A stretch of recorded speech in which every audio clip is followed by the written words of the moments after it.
Hi, my name is Alberto Treviño III. I am the Commissioner representing labor for the Texas Workforce Commission.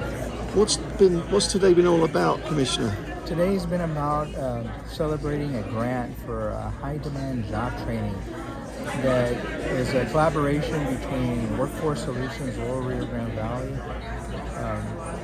the college, and the Economic Development Corporation here in Pharr, Texas, to help teach and train about 50 students in vocational nursing, pharmaceutical technicians, and medical assistants. They're also going to be able to purchase equipment for the school so they can train those students.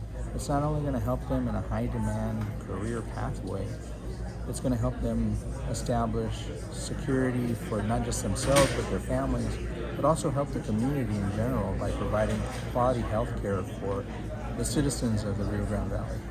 You were in high demand, very popular guy today, particularly at the beginning of this conference when you were writing the checks. Just how many checks were there? It just seemed to be so many. Well, and who did you give them to?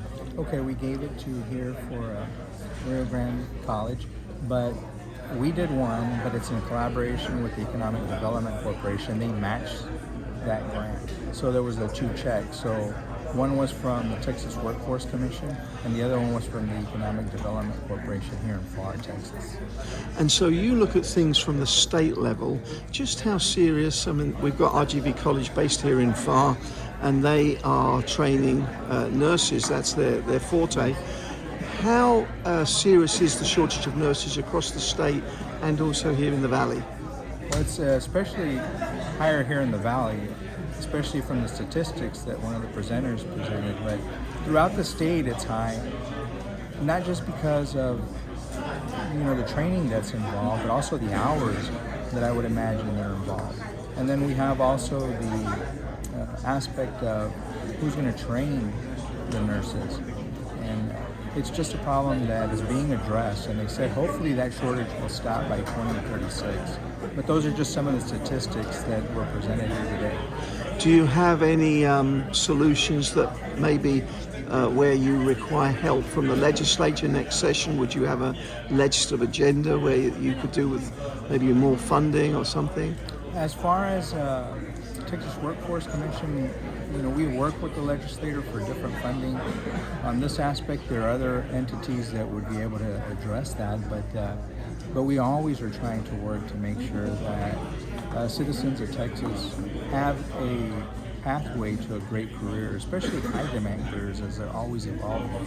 But that's what makes Texas the best place to work and to live.